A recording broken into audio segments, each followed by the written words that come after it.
bullies tore the new kid's clothes. But what he did next left everyone in tears. Jason Carter never imagined his first day at Washington High School in Springfield, a small town outside New York City, would be so humiliating. The 16-year-old had barely finished introducing himself to the class when three popular boys approached him in the hallway.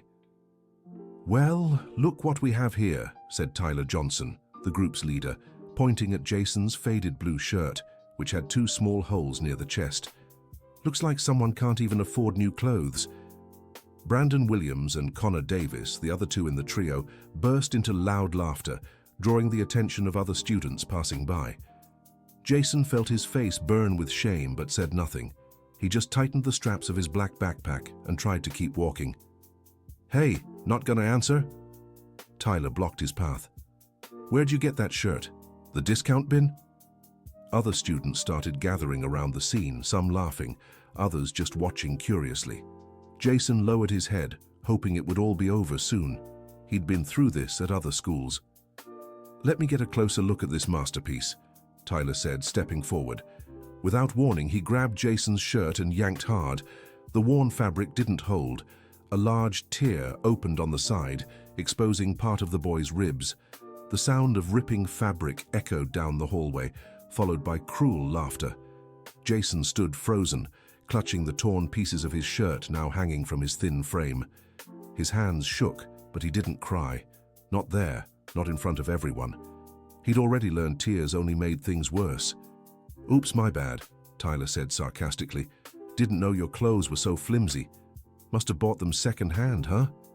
Brandon filmed everything on his phone, planning to post it on the school's social media.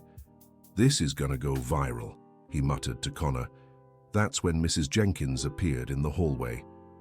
The 62-year-old woman had worked as a custodian at the school for over 15 years and knew every corner of the place. Her grey hair was tied in a simple bun, and she wore the same light blue uniform all the cleaning staff did. "What's going on here?" she asked firmly, stepping toward the group. "Nothing, Mrs. Jenkins," Tyler replied quickly. "We were just talking to the new kid." The woman looked at Jason and saw his torn shirt. Her eyes filled with a mix of anger and pity. She'd raised 3 kids alone and knew the look of someone struggling. "Talking?" she repeated, eyeing the boys' ruined clothes. "Well, the conversation's over. You 3 to the principal's office, now." "Oh, come on, Mrs. Jenkins," Connor protested. "We didn't do anything wrong." "I said now," her voice hardened. "And you, Brandon, delete that video right in front of me." Brandon hesitated for a second, but something in the custodian's stare made him erase the file immediately.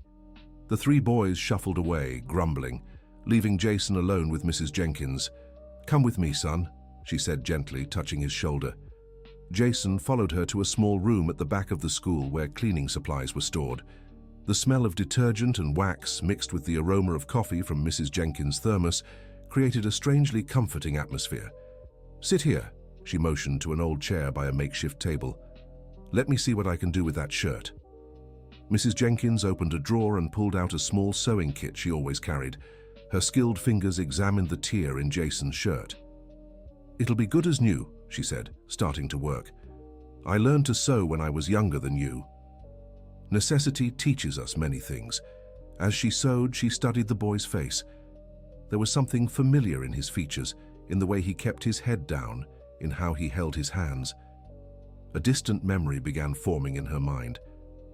"What was your name again, son?" "Jason Carter," he replied softly. "Carter," she repeated, pausing her sewing for a moment. "Is your family from here in Springfield?" "No, Mum. I came from Hartford. My grandmother lives here." "Your grandmother? What's her name?" Jason hesitated before answering. "Margaret Carter." The needle slipped from Mrs. Jenkins' fingers and fell to the floor with a small metallic clink. Her eyes widened as she stared intently at the boy's face. "Margaret," she whispered. "Maggie." "You know my grandmother?" Mrs. Jenkins rose slowly from her chair, as if seeing a ghost. Her hands trembled as she approached Jason, studying every detail of his face. "Good Lord," she murmured. "You have his eyes, the same way he tilted his head when nervous." "Who are you talking about?" My grandson. My Robert. Jason looked confused. But Mum, I don't understand. Your father. Mrs. Jenkins sank heavily into the chair as if her legs could no longer hold her. Is your father's name Robert Carter? The boy nodded slowly.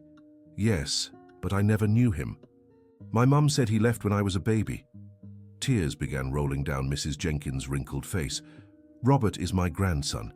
He's my daughter Eleanor's son. That means your great-grandson, Jason finished, still processing the information. The two sat in silence for several moments, absorbing the magnitude of this revelation. Mrs. Jenkins had lost contact with her grandson 17 years ago when he got involved with drugs and disappeared. Eleanor, her daughter, had spent years searching for Robert but never found him. Eleanor doesn't know, she finally said.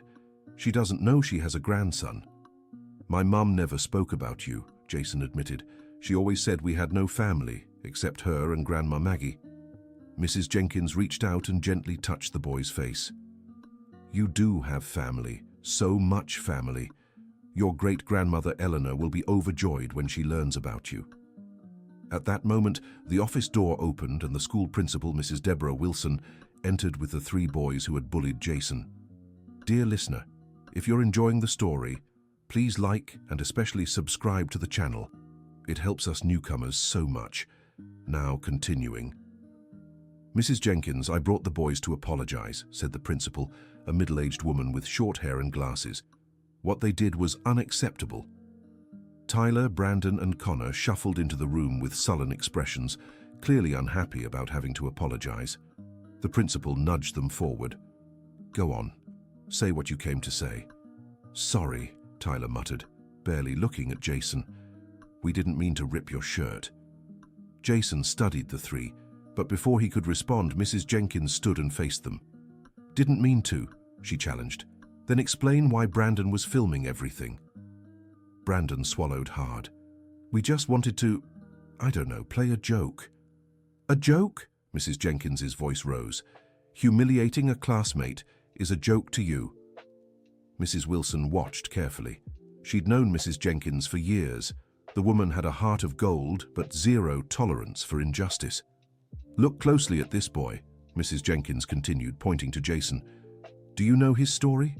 Why he wears patched clothes? We don't care about anyone's story, Connor mumbled. Well, they're about to find out, Mrs. Jenkins said firmly. Jason, tell them where you live. Jason hesitated, but something in the woman's encouraging look made him speak. I live with my grandma in Oakwood Heights. She's sick and can't work. And what do you do to help at home? Mrs. Jenkins pressed. I work, Jason replied softly. I clean 2 houses during the week and help at Mr. Thompson's market on weekends. Tyler rolled his eyes. Everyone has to work. At 16? Mrs. Wilson intervened. You all work at 16? The 3 boys fell silent. They all came from middle-class families and had never needed to work to help with household expenses. Jason wakes up at 5 every morning, Mrs. Jenkins continued. He helps his grandma with her medicine, makes breakfast, comes to school, and after lunch he goes to work. When he gets home at night, he still does homework and studies. How do you know all this? Brandon asked, genuinely curious. Mrs. Jenkins looked at Jason, who gave a slight nod, giving her permission to share. Because this boy is my great-grandson, and I just found out today. The revelation hit the small room like a bomb. Mrs. Wilson's eyes widened, and the 3 boys wore expressions of shock and confusion. Great-grandson, Mrs. Wilson repeated. But Mrs. Jenkins, you never mentioned, because I didn't know, she explained, still emotional. I lost touch with my grandson many years ago. I didn't know he had a son. Jason stood up from his chair, still holding the shirt Mrs. Jenkins had fixed. Can I go? I need to get home early today. Of course you can, dear, Mrs. Jenkins replied. But first, she turned to the 3 boys. You're going to walk Jason home today. What? Tyler protested. Why do we have to do that? Because you're going to see his reality with your own eyes, and you'll meet your great-grandmother, whom you disrespected when you disrespected him. Mrs. Wilson immediately supported the idea.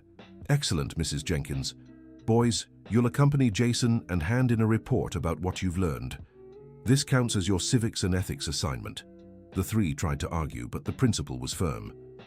Half an hour later, Jason was walking down the dirt roads of Oakwood Heights with the three boys who had humiliated him earlier.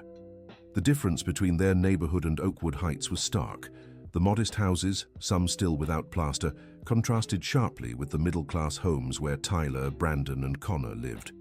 The dirt roads kicked up dust with every step, and the open sewage in some parts of the neighborhood made the visitors cover their noses. "This is it," Jason said, stopping in front of a small house painted in faded blue. "My grandma's probably sleeping. She takes strong pain medication." The house had just 3 rooms, a bedroom, a living area that doubled as a kitchen, and a small bathroom in the back. The old iron gate creaked as Jason opened it. "Grandma, I'm home," he called softly as he stepped inside. A weak voice answered from the bedroom. "Jason, you're early today." "I brought some classmates from school, Grandma. Can I bring them in here?" "Of course, my boy. Let me tidy up to greet our guests." A few minutes later, Mrs. Margaret Carter appeared in the living room. She was a 73-year-old woman, thin, with completely white hair, tied in a simple ponytail. She wore a faded nightgown and worn-out slippers, but her smile was warm. "I'm so glad Jason made friends at his new school," she said, looking at the 3 boys. "Would you like some coffee? Water?" "Don't trouble yourself, Grandma," Jason said quickly. "It's no trouble. You're always welcome here." Tyler, Brandon, and Connor shifted uncomfortably under the woman's kindness. It was clear she didn't have much to offer, but she still wanted to welcome her grandson's friends warmly. "Are you sick, ma'am?" Brandon asked, noticing how slowly she moved. "I have arthritis in my joints," she explained, carefully sitting on the old couch, "and a heart condition. But Jason takes such good care of me."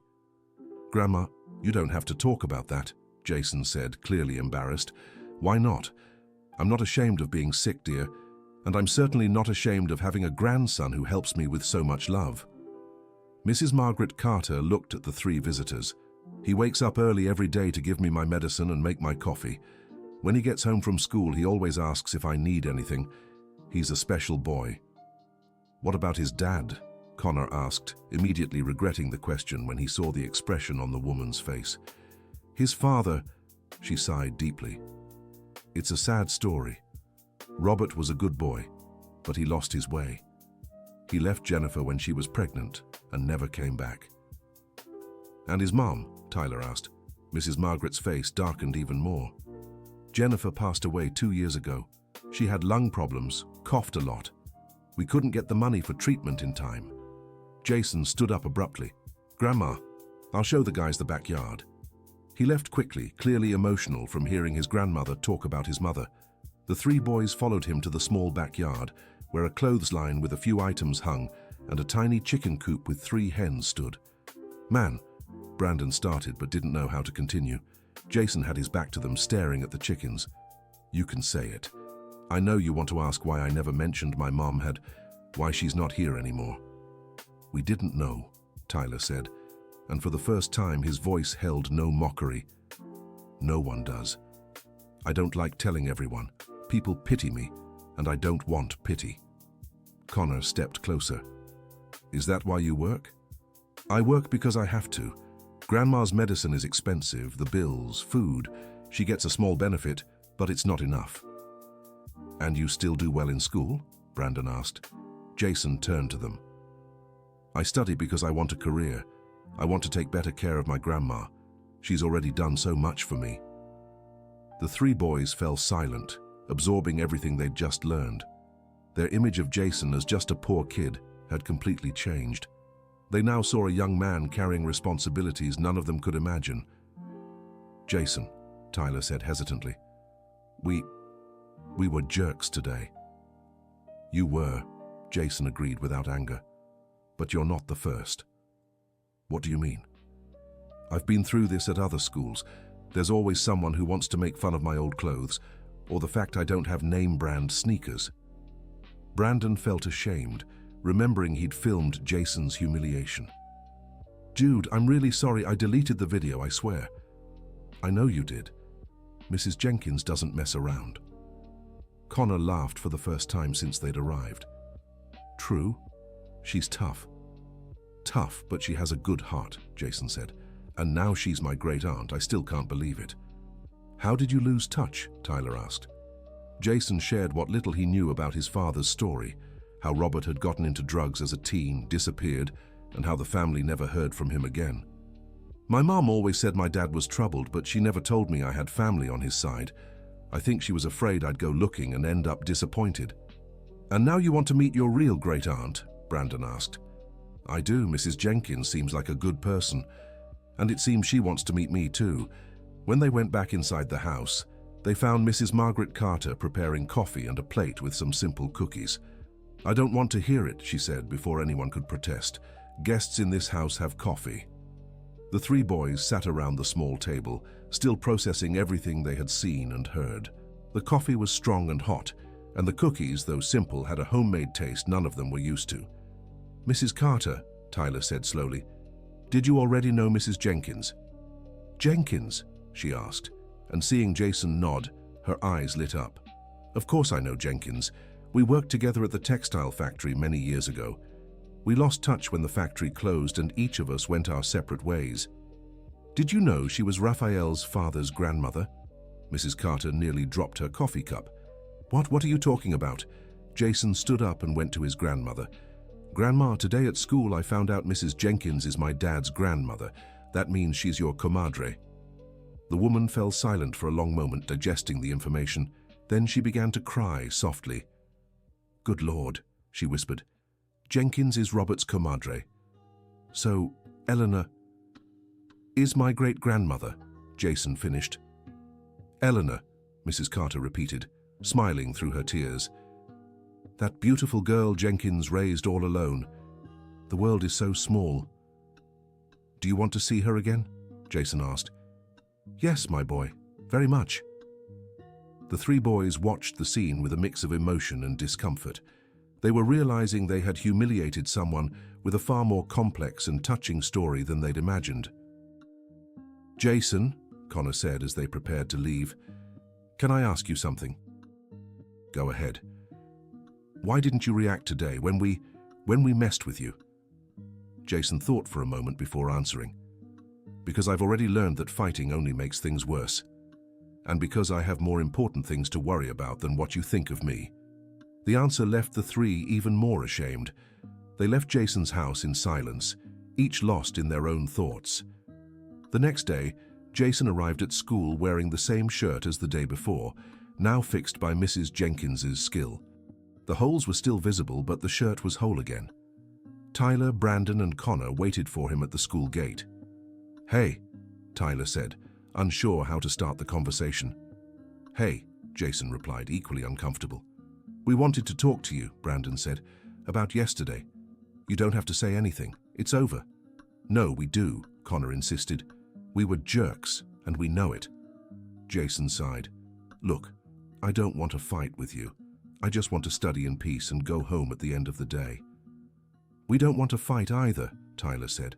We wanted, I don't know, to actually be friends. Friends? Jason laughed dryly. Yesterday you humiliated me in front of the whole school, and today you want to be friends. We know it was wrong, Brandon admitted, but we learned a lot yesterday. About you, about your family. And about ourselves, Connor added. Jason looked at them skeptically. What do you mean? We saw how you live, man, Tyler explained. Saw what you do to help your grandma. And we felt bad because we've never had to do anything like that. So? You want me to feel sorry for you now? No, Brandon said quickly.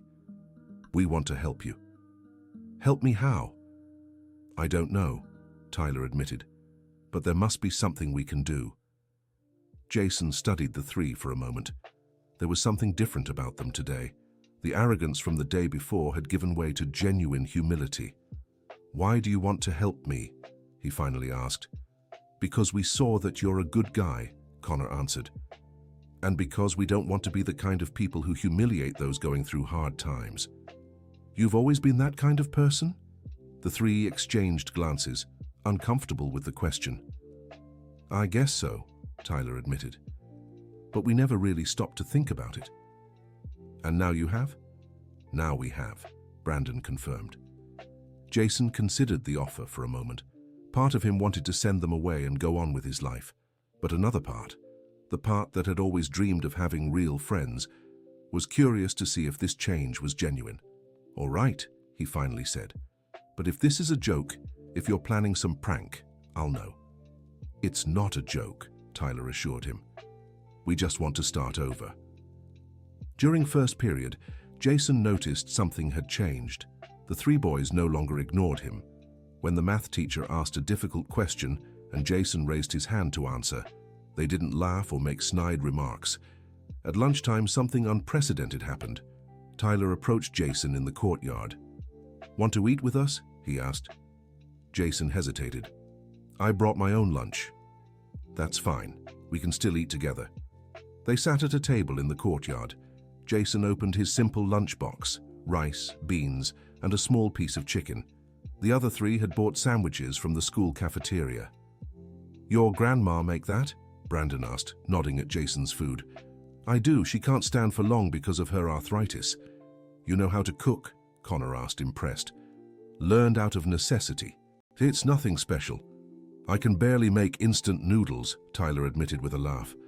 "It's different when you have to," Jason said simply. Over lunch, the three boys asked more questions about Jason's life, not out of morbid curiosity, but genuine interest in understanding his reality. "How do you manage working and studying at the same time?" Brandon wanted to know. "Organization. I know if I don't do both, I won't get ahead." "And what career do you want to pursue?" Connor asked. "I want to be a nurse," Jason answered without hesitation. "I want to take care of sick people like my grandma." "Why a nurse and not a doctor?" Tyler asked, immediately regretting the question. Jason wasn't offended. "Because becoming a doctor takes a lot of money for school. For nursing, I can do a technical program and work while I study." "But you're smart," Brandon observed. "Your grades are great." "Smarts don't pay the bills," Jason said pragmatically. That afternoon, as Jason was getting ready to leave school for work, Tyler stopped him. "Where are you working today?" "At Mrs. Robinson's place downtown." "Why?" "Can I come? I want to see what it's like." Jason eyed him skeptically. "Why?" "Curiosity. Maybe I'll learn something." "This isn't a joke, Tyler. It's hard work." "I know. I really want to see." Reluctantly, Jason agreed. The two walked downtown to Mrs. Robinson's house, a middle-aged dentist with a large home Jason cleaned twice a week. "Jason!" Mrs. Robinson greeted him cheerfully when they arrived. "Brought a friend today?" "This is Tyler, Mrs. Robinson. He wants to see how the work is done." "How wonderful. It's always nice to see young people interested in working."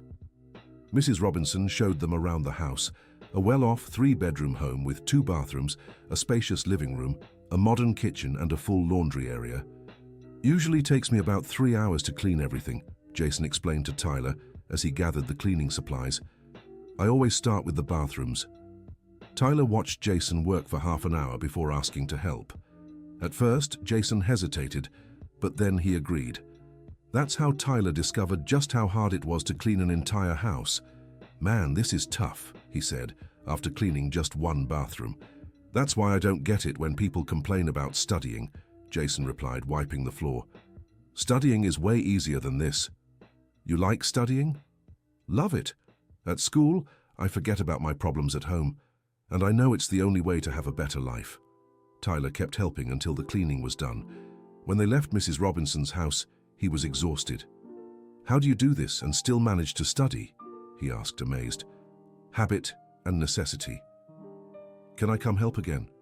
Jason stopped walking and looked at Tyler. "Why?" "I'm not asking for anyone's pity." "It's not pity, it's..." Tyler searched for the right words. "I've never done anything useful in my life. I've always had everything handed to me. I want to learn how to work." "Work isn't a joke, Tyler." "I know, but I still want to learn." Jason studied his classmate's face for a moment. There was sincerity there, something he hadn't expected to see.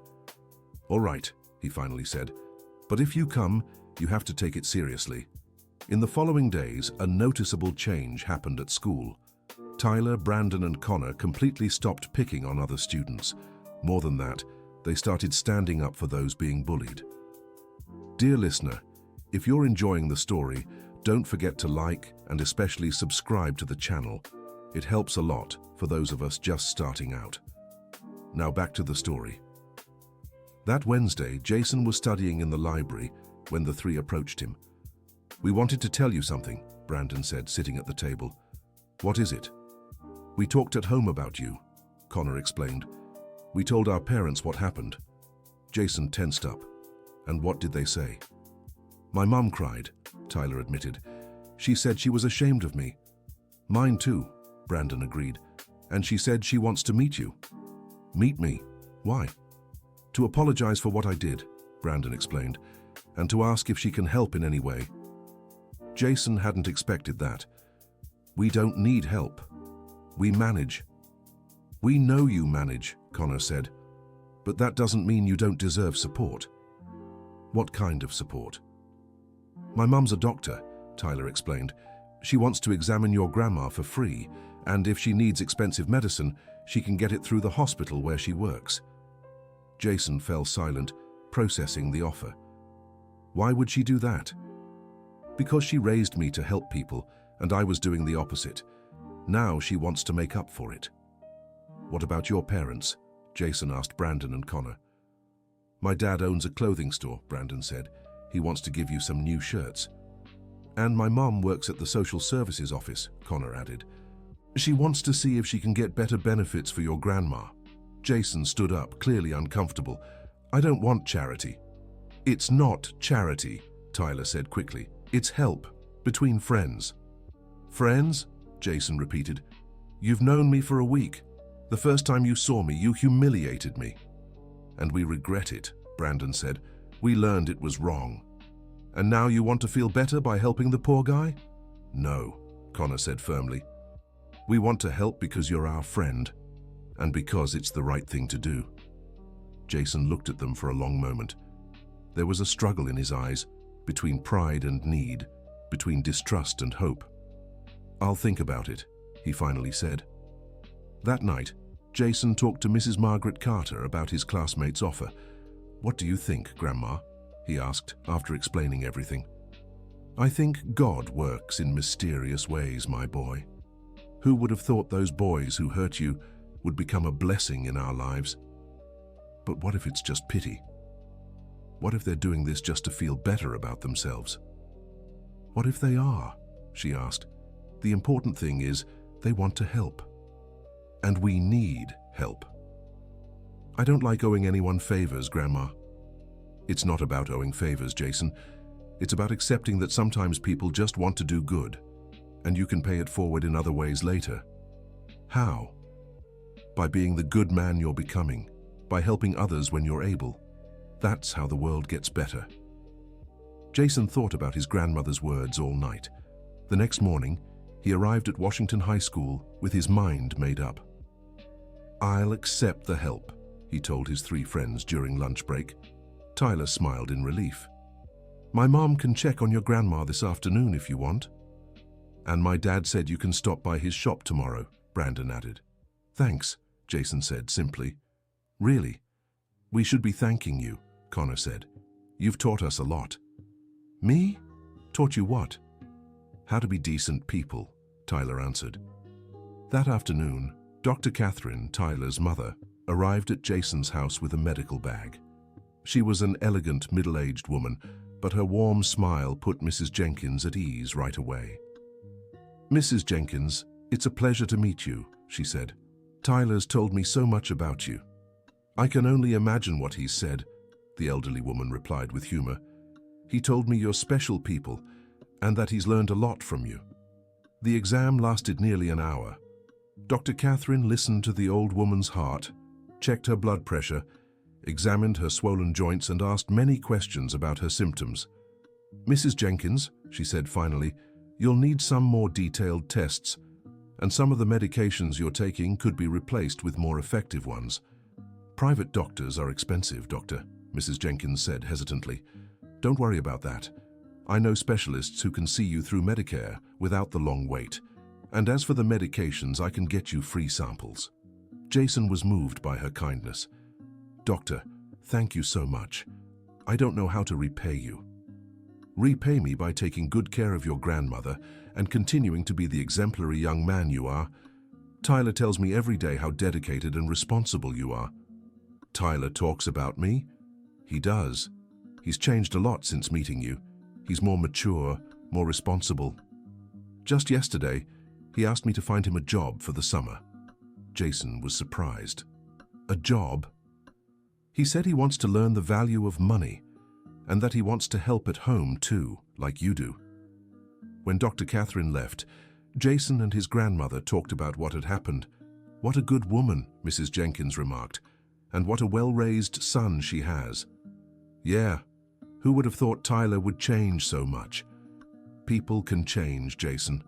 Sometimes they just need a good example to follow." "An example, me?" "Of course you. Those boys saw how you live, how you take care of me, how you study and work. It affected them." Jason had never thought of it that way.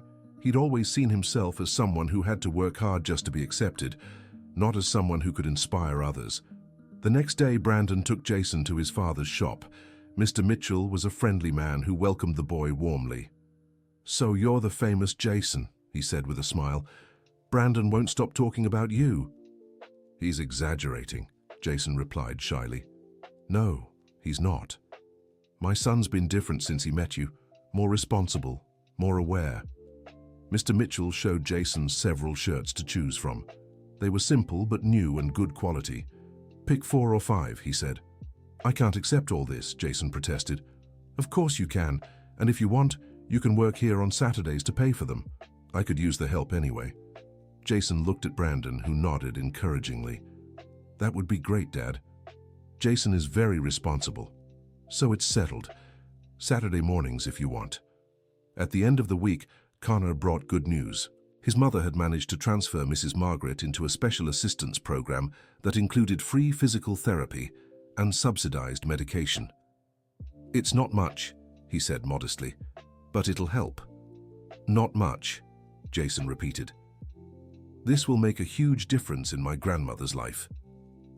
The 4 of them were becoming real friends. Jason still worked the afternoon cleaning shifts, but now Tyler often joined him. Brandon had started studying harder so he could help Jason with some subjects he struggled with. And Connor always brought information about social programs that could benefit Jason's family.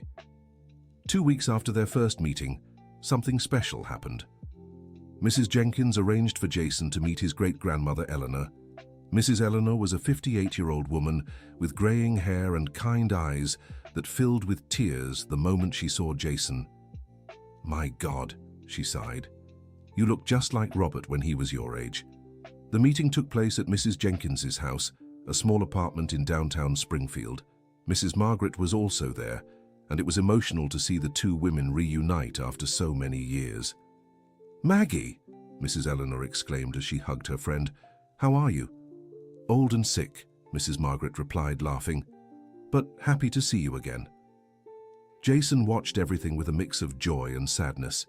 It was wonderful to discover he had more family, but painful to know they had lost so many years apart. "Tell me about my grandson," Mrs. Eleanor asked, sitting beside Jason. "I want to know everything about you." Jason shared his story, from childhood to the present. He talked about the mother he had lost, the financial struggles, the jobs he took to help his grandmother. "And your father?" Mrs. Eleanor asked hesitantly. "Have you heard from him?" "No. My mom said he disappeared right after I was born." Mrs. Eleanor let out a deep sigh. "Robert was always troubled. Even as a child, he was hard to handle. When he grew up, he started using drugs and—" She stopped, visibly emotional. "It's hard to talk about him," Mrs. Jenkins said gently. "Eleanor suffered a lot searching for him." "I just wish he knew he has a wonderful son," Mrs. Eleanor said, touching Jason's face. "A son who became a good man despite growing up without a father." "I did have a father," Jason said.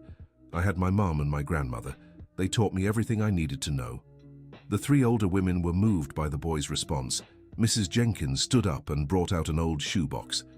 "I brought some photos for you to see," she told Jason, "of your father as a child, of our family." Jason spent the afternoon looking at photos of a father he had never known, Robert as a child, smiling in Mrs. Eleanor's arms, Robert as a teenager with his friends, Robert as a young man just before everything went wrong. "He was handsome," Jason remarked. "Yes, he was. And smart too. Just like you," Mrs. Eleanor said. "But he lost his way. Do you know where he is now?" The two women exchanged glances.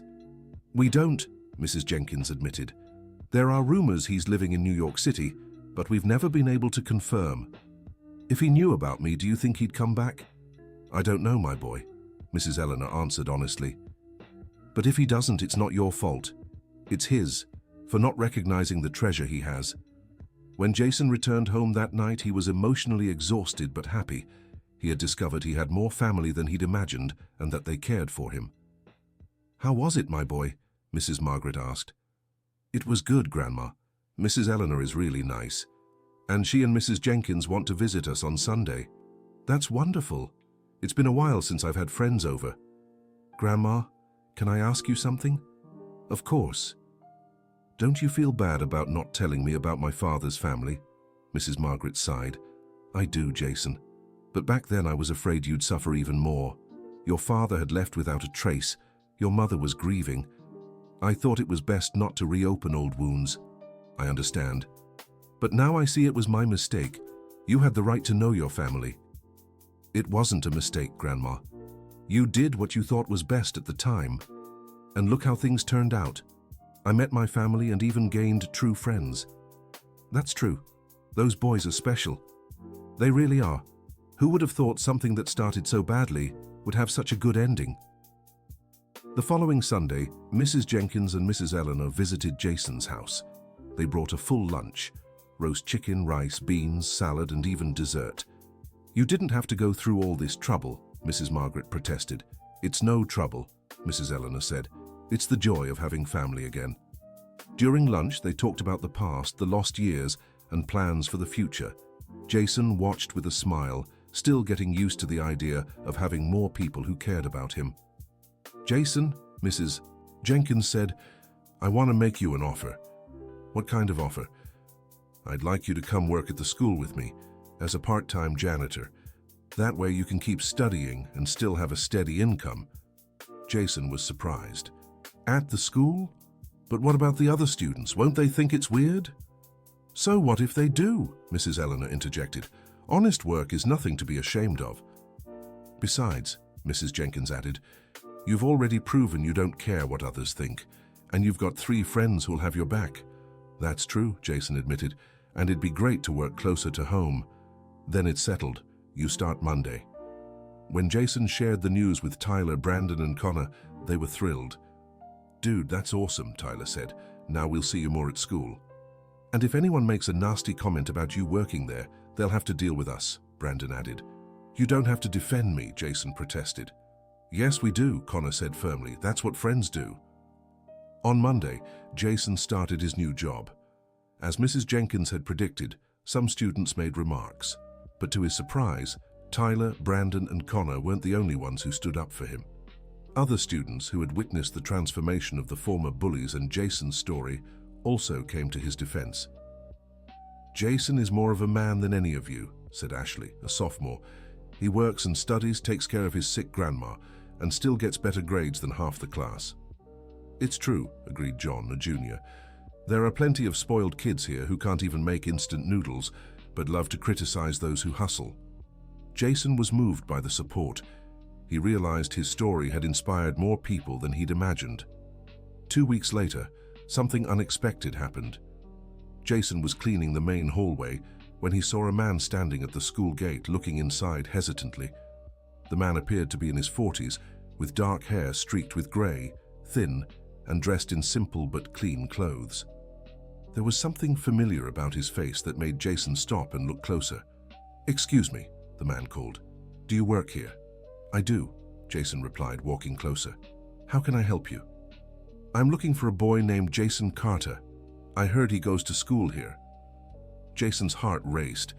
There was something in the man's voice that made him suspect who he was. "Why are you looking for him?" Jason asked, trying to keep his voice steady. The man hesitated. "I'm his father." Jason felt as if the ground had vanished beneath his feet. For 16 years he had imagined this moment, and now that it was happening, he didn't know how to react. "Are you Robert Carter?" he asked quietly. "Yes, I am. And you—" The man stopped, studying Jason's face. "My God, it's you, isn't it?" Jason nodded, still in shock. "It is." Robert stepped closer, his hands trembling. "Jason, my son." "No," Jason said, taking a step back. "I'm not your son. I'm Jennifer Carter's son, and Margaret Carter's grandson. You're just the man who provided half my genes." The coldness of the response made Robert recoil as if he'd been slapped. "I know I deserve your anger," he said. "I know I have no right to show up after all this time." "Then why did you?" "Because I found out my mother met you.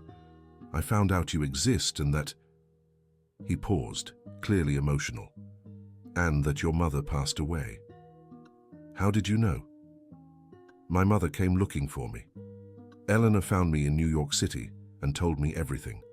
About you, about Jennifer, about how you lived all these years."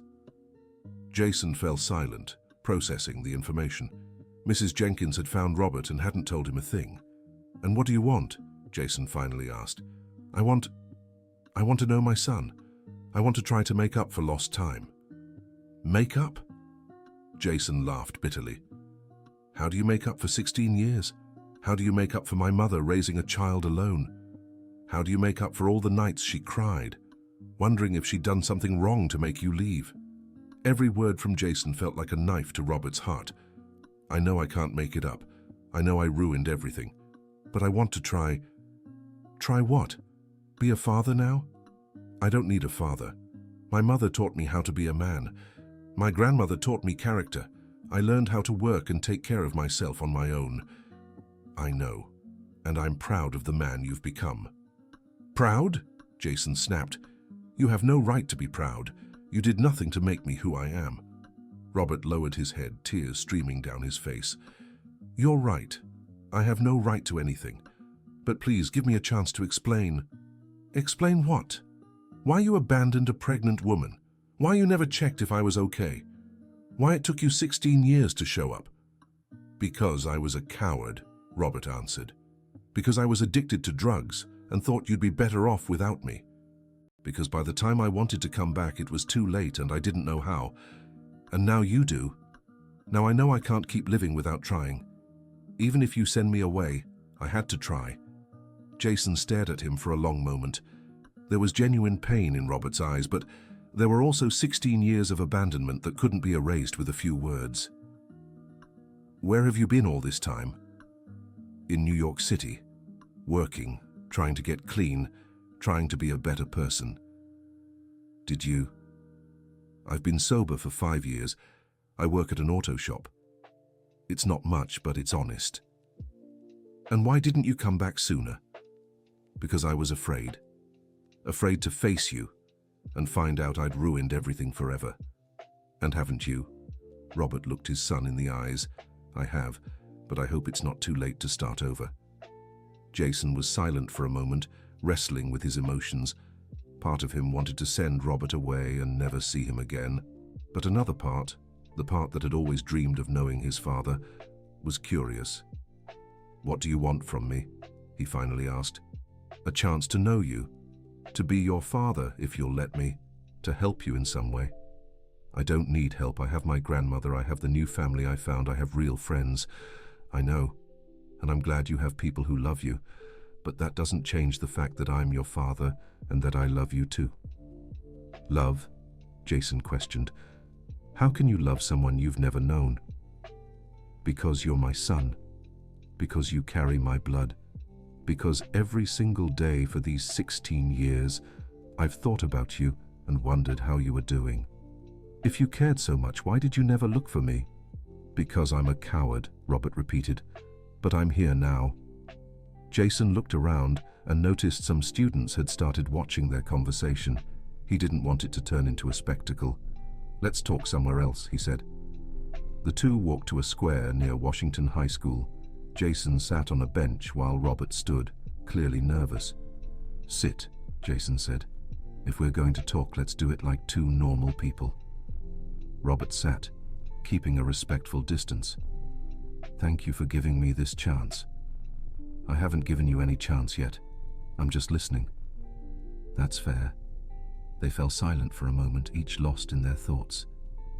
"Tell me about my mother," Jason finally said. "How you two met." Robert smiled sadly. "Jennifer was the prettiest girl in school. Smart, kind, a dreamer. I was lost back then, already using drugs, but she believed she could save me." "And could she?" "She could. For a while she did. When we found out she was pregnant, I was happy. I thought I could straighten myself out, be a good father. But you didn't. No. The drugs were stronger than my will. I started stealing money from home to buy them. Got arrested twice. Jennifer tried to help me, but I wouldn't let her." "So why did you leave?" "Because one night I came home high and hurt your mother. I didn't hit her, but I shoved her, yelled, scared her. When I saw the fear in her eyes, I realized I was putting both of you in danger." Jason felt anger rising inside him. "You hurt my mother. Once, and I regretted it the second I did it.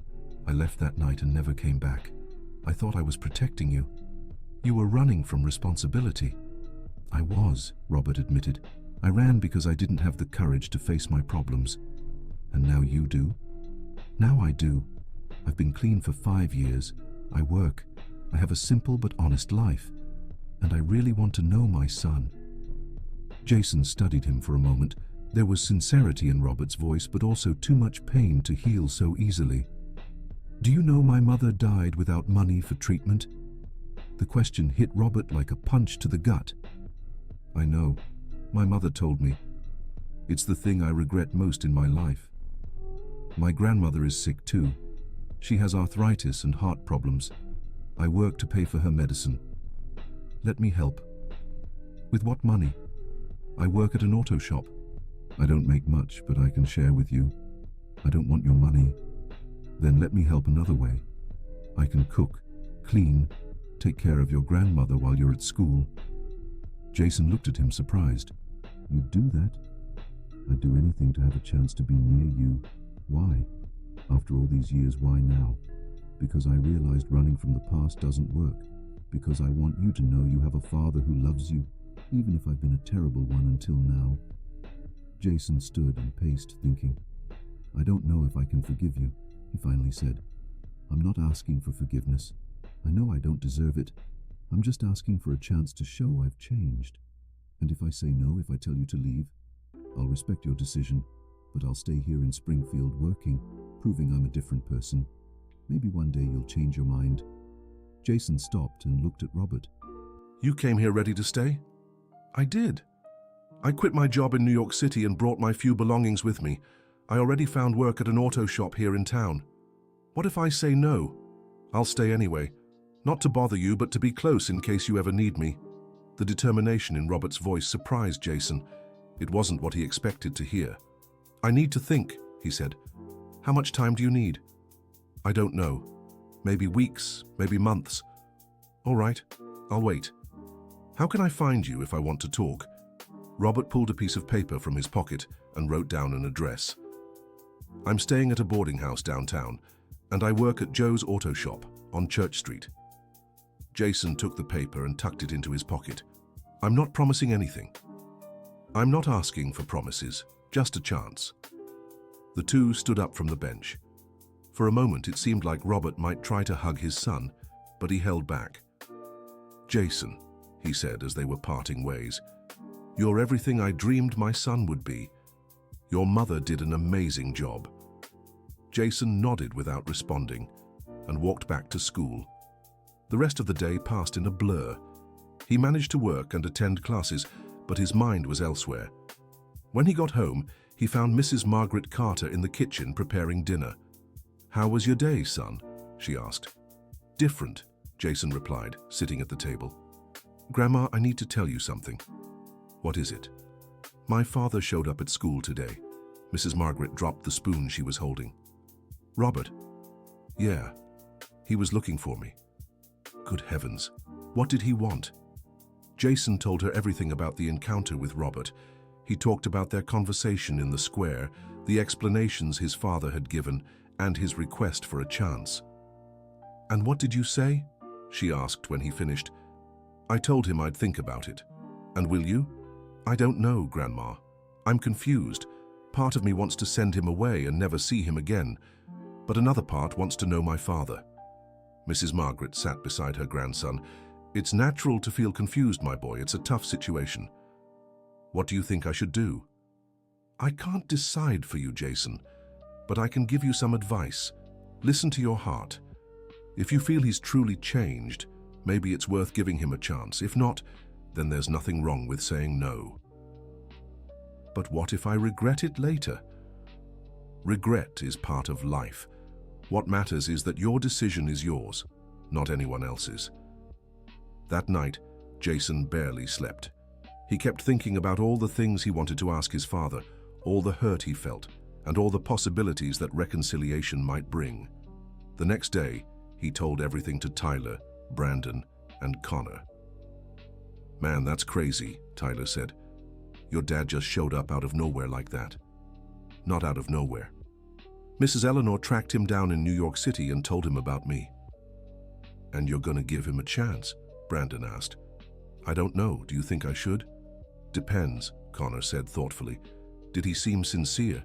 He did, but how can I be sure? Maybe you could test him, Tyler suggested. Give him small chances and see how he reacts. Like how? I don't know. Invite him to lunch with you and your grandma. See how he treats her, how he acts in your home. That's a good idea, Brandon agreed.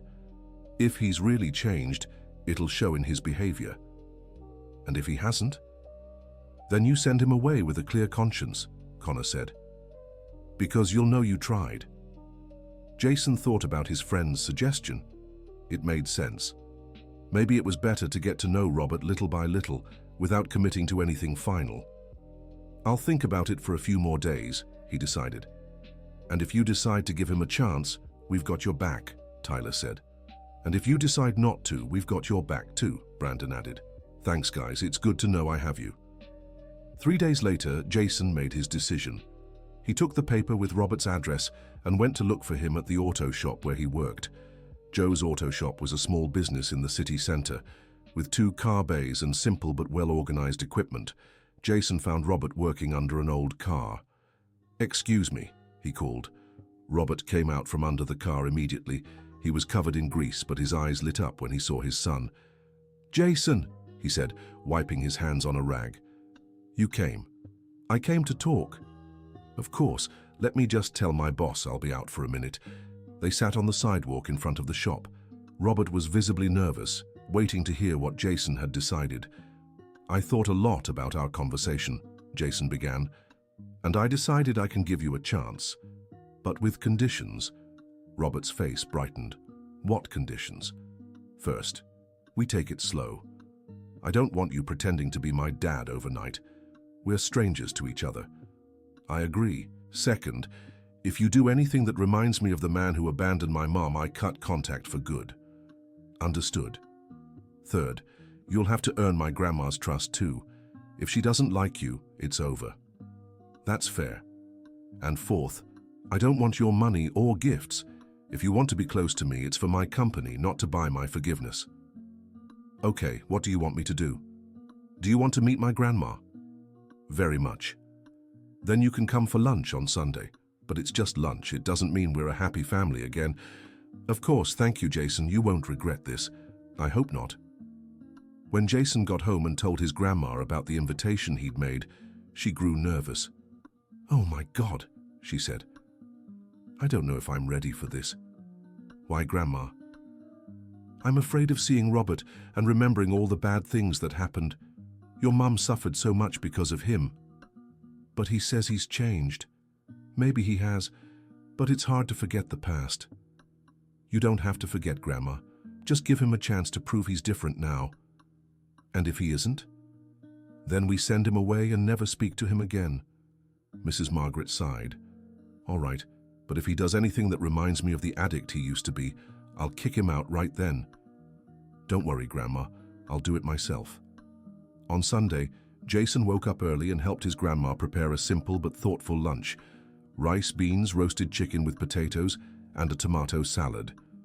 For dessert, Mrs. Margaret made her specialty, condensed milk pudding. At 11:30, Robert knocked at the gate. He was dressed in simple but clean clothes, carrying a small bouquet of flowers, and looked very nervous. "Good morning," he said when Jason opened the gate. "Good morning. Come in." Robert followed Jason to the living room, where Mrs. Margaret was waiting. The two looked at each other for a tense moment, sizing each other up.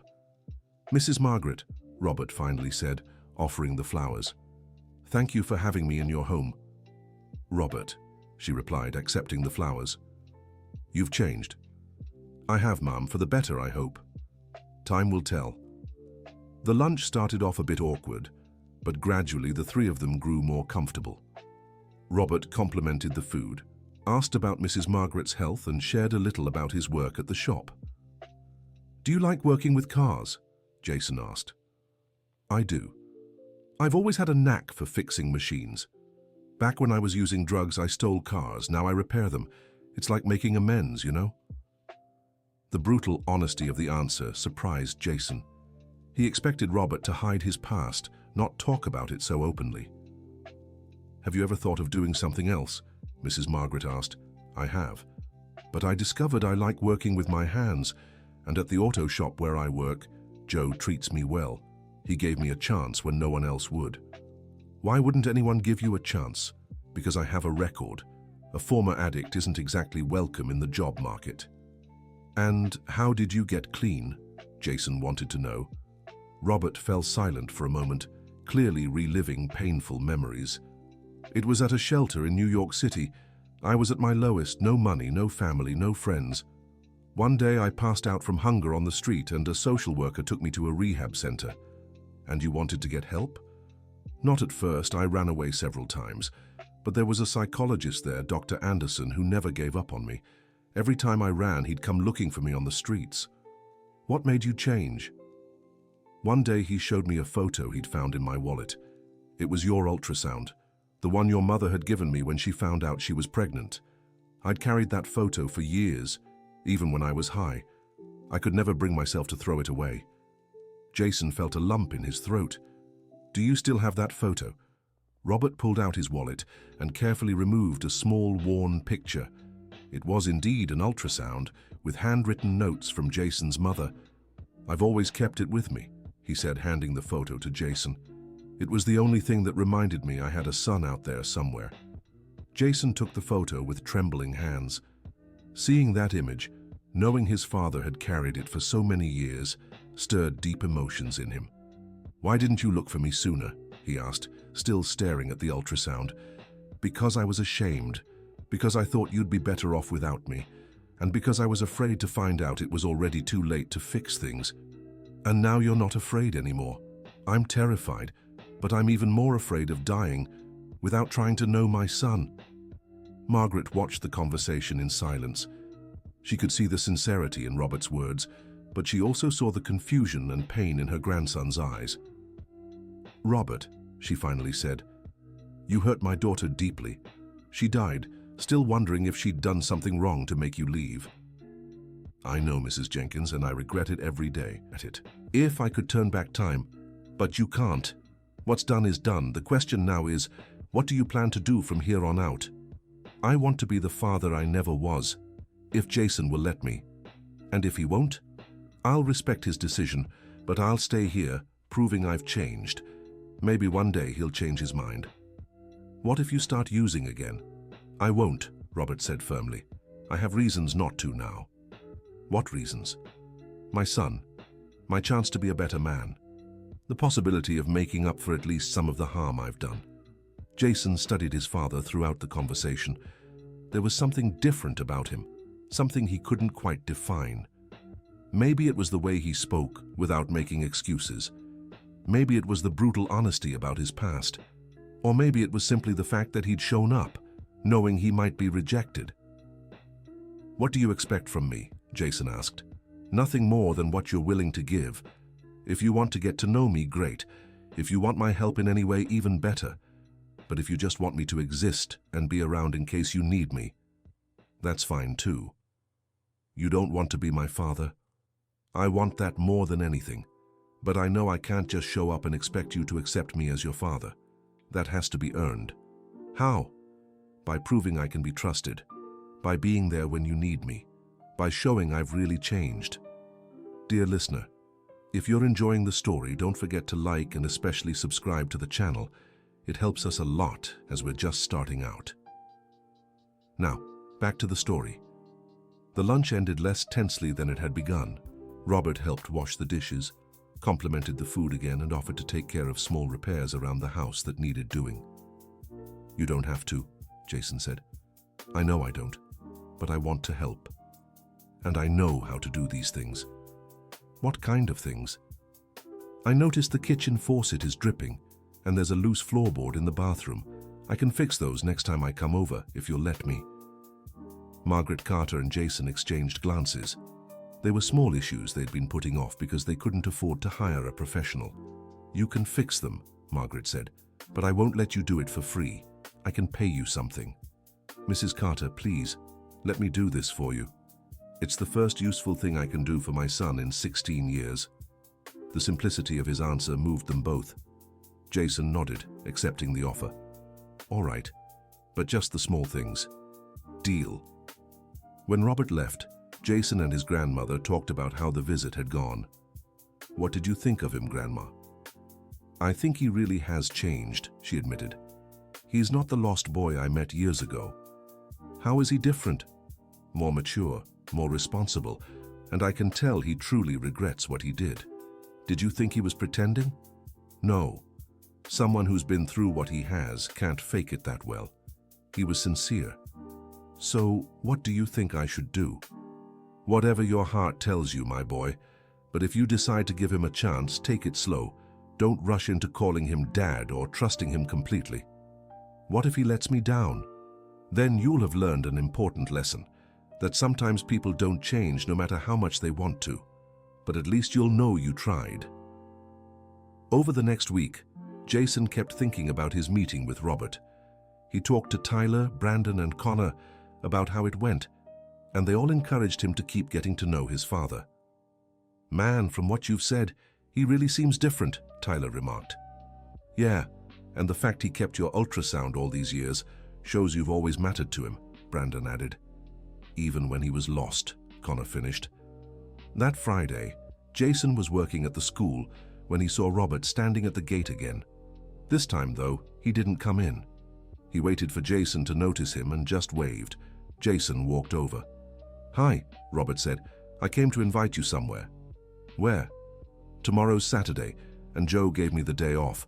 I thought maybe you'd like to come with me to the shop, see where I work, meet the guys." Jason considered the offer. It was a way to learn more about his father without diving into anything too personal. "What time?" "In the morning, around 9. "Okay, but just for a few hours." "Of course, thanks, Jason." On Saturday, Jason met Robert at the auto shop. It was interesting seeing his father in his work environment, interacting with his co-workers, showing his knowledge about cars. "This is my son, Jason," Robert said proudly to Joe, the shop owner. "Your son?" Joe asked, surprised. "You never mentioned having a kid." "It's a long story," Robert explained. "We just reconnected recently." Joe greeted Jason warmly. "Nice to meet you, son. Your dad's one of the best mechanics we've ever had here." "Really?" "Absolutely. He's got a real knack for it and is super reliable. Never misses a day, never late." Jason was surprised by the praise. It was good to hear Robert had built a solid reputation at work. "Want to learn a few things?" Robert asked. "I can teach you the basics about engines. I don't know anything about cars." "I'll teach you if you want." Jason agreed and spent the morning learning basic mechanics from his father. Robert was a patient teacher, explaining each part, each function, letting Jason try out simple tools. "Where did you learn that?" Jason asked. "From life. I've always liked tinkering with machines ever since I was a kid.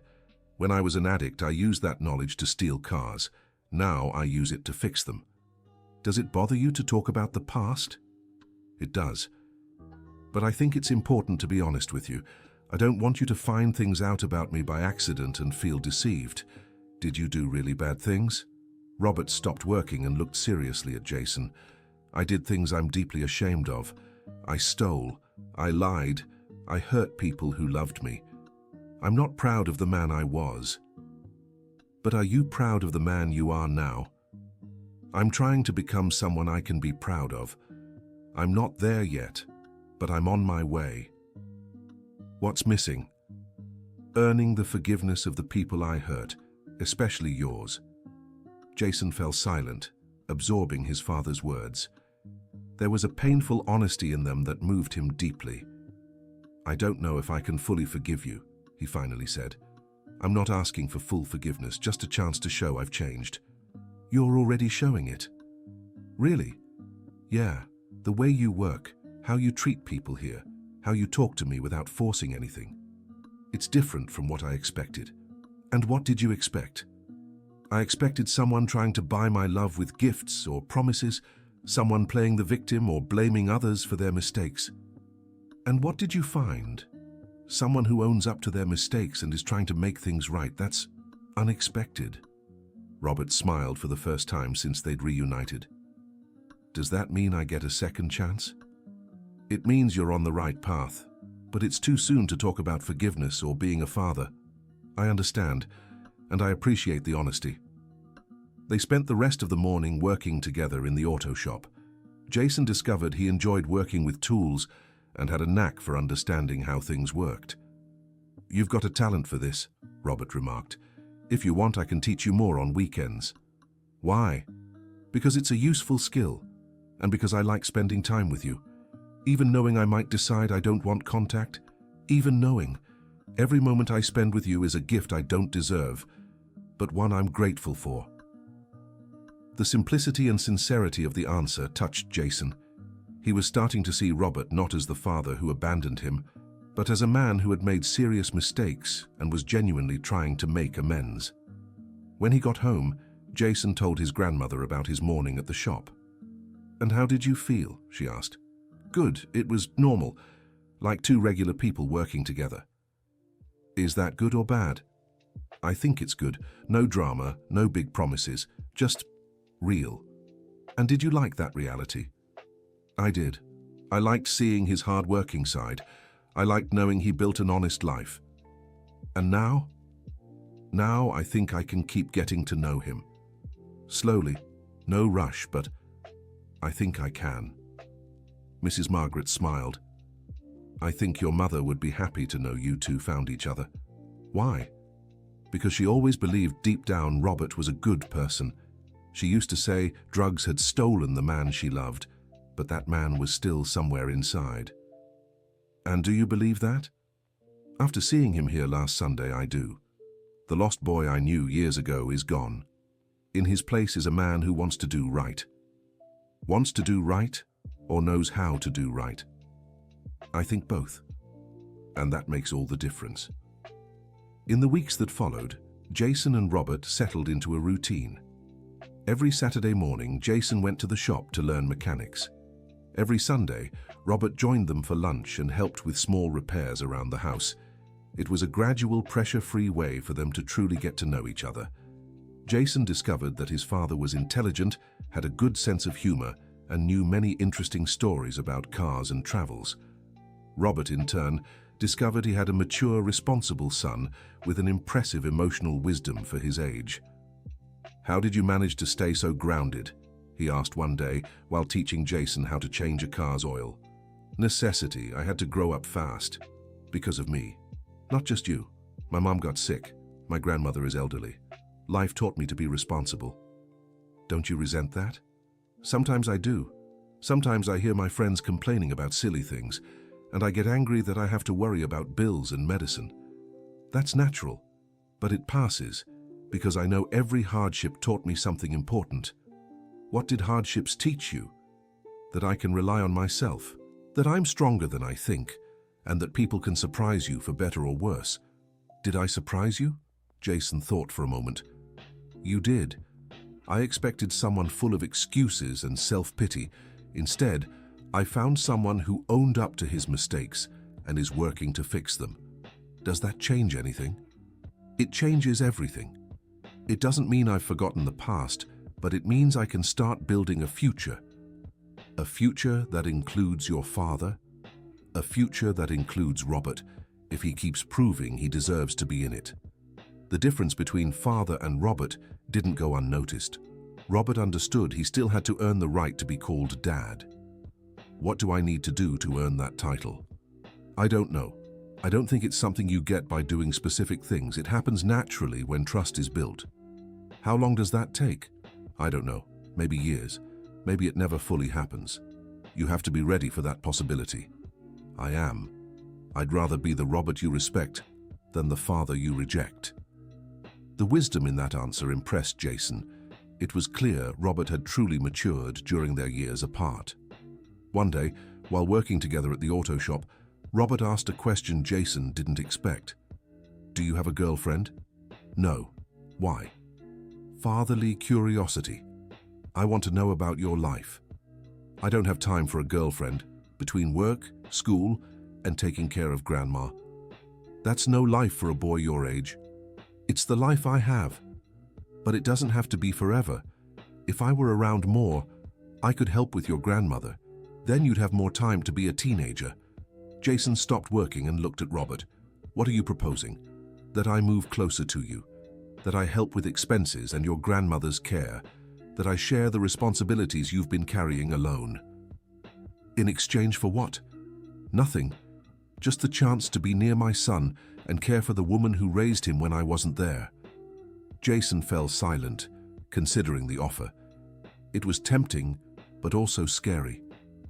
I need to think. Of course, and talk to your grandmother too.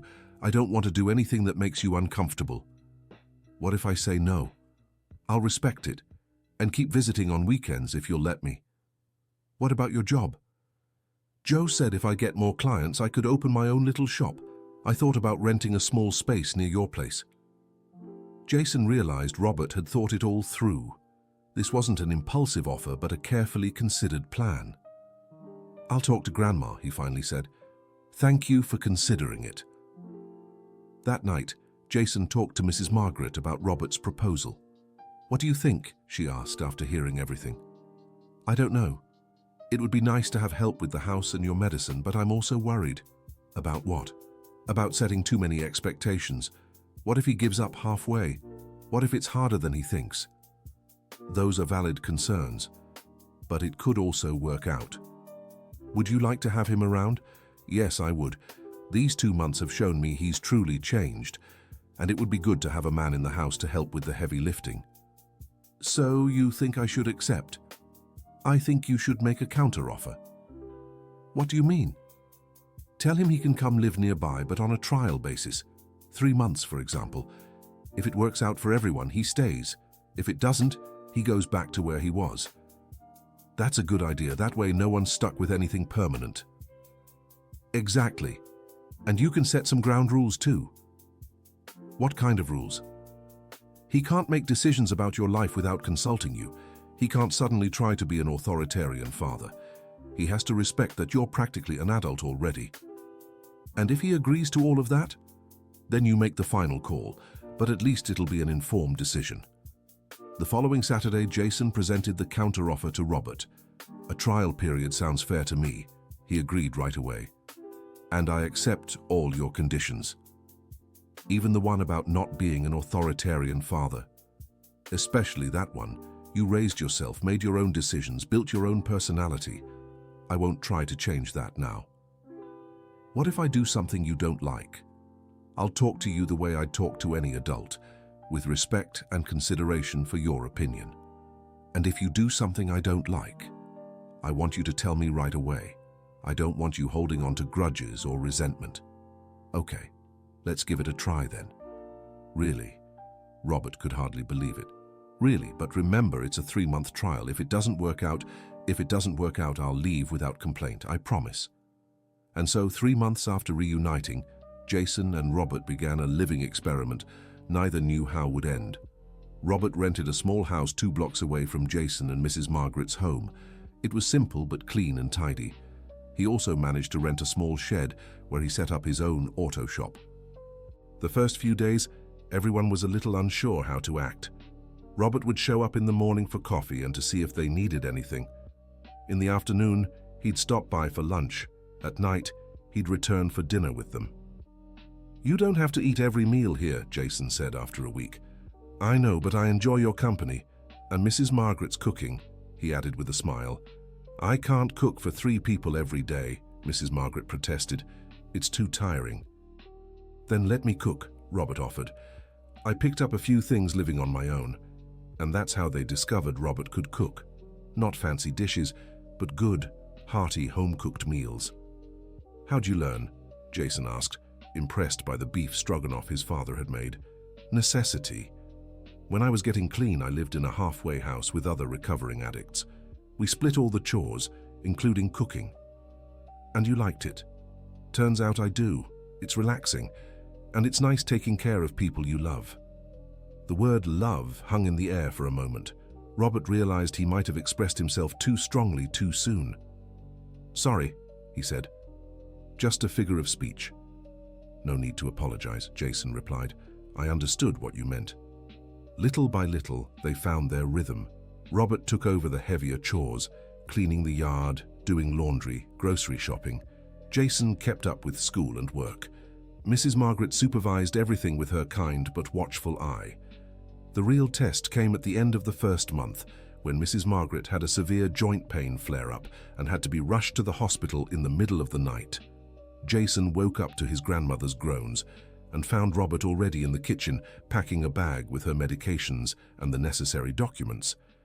"How did you know?" Jason asked. "I heard her moving around a lot in her room. I went to check on her and found her in a lot of pain." "And you knew where the meds were?" "I noticed you putting them away when I first got here. Thought the info might come in handy someday."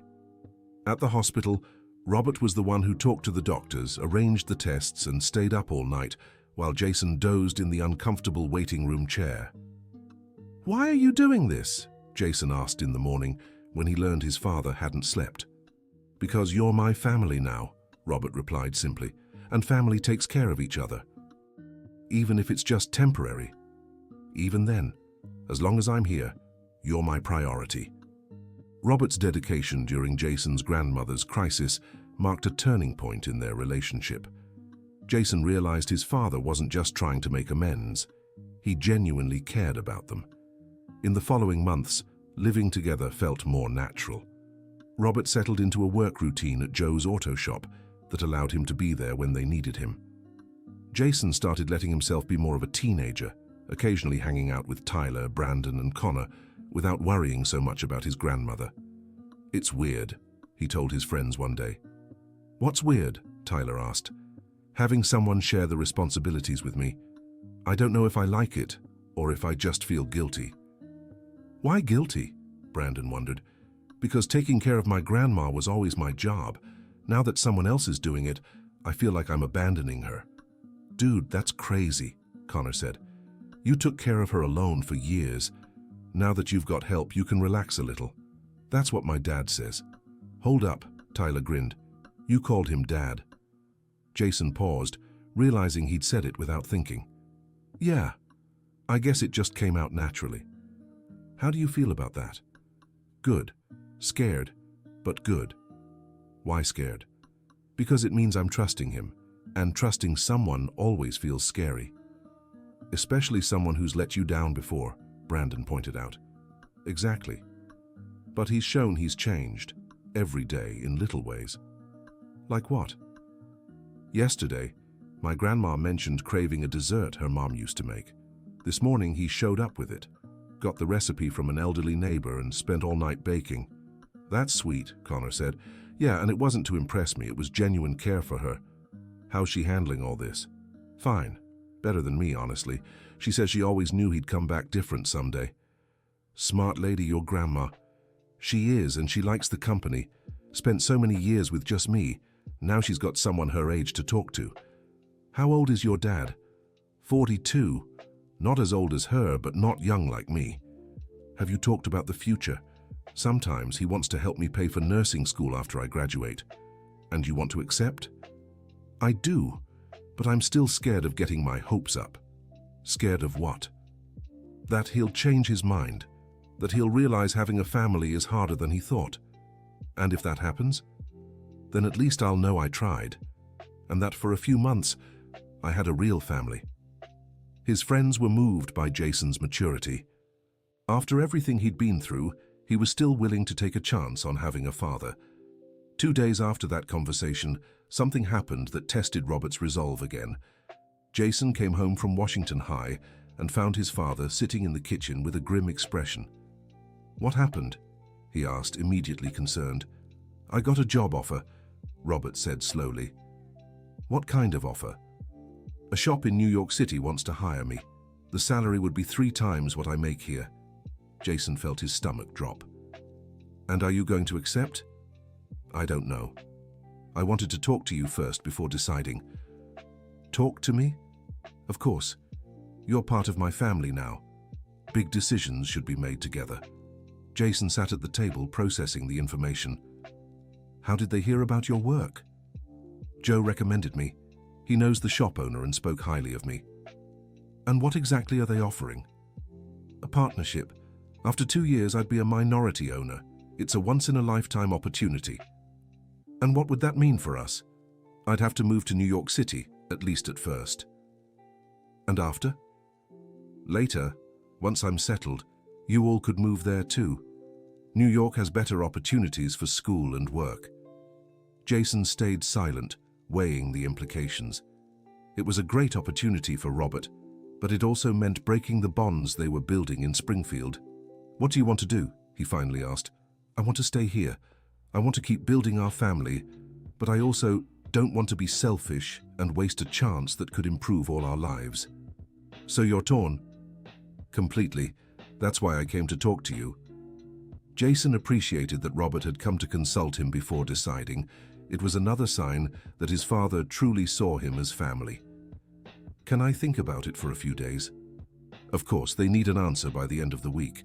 What if I say I'd rather you stay?" "I'll stay without complaint." "And if I say I think you should go?" "I'll go, but I'll be heartbroken, and I'll do everything to get you all to New York as soon as possible." "What if we decide we don't want to move?" Robert hesitated for a moment. "Then I'll come back to Springfield, because I've learned that family is more important than money." The answer surprised Jason. "Even if it means losing a once-in-a-lifetime opportunity?" "Even then. I already lost my son once by making the wrong choices. I won't do that again." Jason was moved by the answer. For the first time, he felt Robert truly put him above everything else. "I'll talk to my grandmother and give you an answer tomorrow." "All right. And Jason?" "Yeah? No matter what you decide, I want you to know these months with you have been the best of my life." That night, Jason talked at length with Mrs. Margaret about the offer. "And what does your heart say?" she asked. "My heart wants him to stay, but my head says maybe he should go." "Why?" "Because it's a really good opportunity, and if he can get established in New York, he could help us more than he can here." "And would you be willing to move to New York?" "If it means being together as a family, yes. But not now. I want to finish high school here with my friends. And after? Then we can see. Maybe studying nursing in a big city would be good." "So, what's your decision?" "I think he should go, but on the condition that we become a family again when I finish school." "What if he meets someone in New York? Starts another family?" Jason hadn't thought of that. The possibility of Robert finding a girlfriend or even marrying in New York was real. "Then he'll have to choose," Jason said finally, "between his new family and the one he's building with us. And if he chooses the new one, then I'll know we weren't as important as he said." "And that would hurt you?" "Yes, but I'll survive. I've survived worse." The next day, Jason gave his answer to Robert. "I think you should take the offer," he said. Robert looked visibly surprised. "Are you sure?" "I am. It's too good an opportunity to waste. But what about our family? Our family will still exist even with you in New York City, and when I finish high school we can be together again. What if it takes longer than 2 years? Then we'll wait as long as necessary. What if I can't bring you all to New York City? Then you come back here when you can. Robert fell silent for a moment, clearly emotional. You've really grown up, haven't you? I have, and part of that is thanks to you these past few months. How so? You showed me I can trust people, that I can share responsibilities, that I don't have to carry everything alone. And now you're sending me away? Jason laughed. I'm encouraging you to grow too, to seek something better for all of us. What if I miss you too much? Then you come back to spend a weekend with us. New York City isn't on the other side of the world. That's true. And besides, now I'm sure you won't disappear again. How can you be so sure? Because I've seen how you take care of us. Because I've seen that your change is real. And because I trust you. It was the first time Jason had openly said he trusted his father.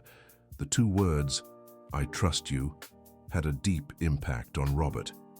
Thank you, he said, his voice thick with emotion. Thank you for giving me this chance. Thank you for coming back, for changing, for showing me what it's like to have a father. The 2 hugged for the first time since reuniting. It was a long embrace, full of emotion and meaning. I'm going to miss you so much, Robert said.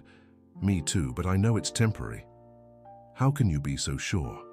Because now we're truly father and son, and that doesn't change with distance.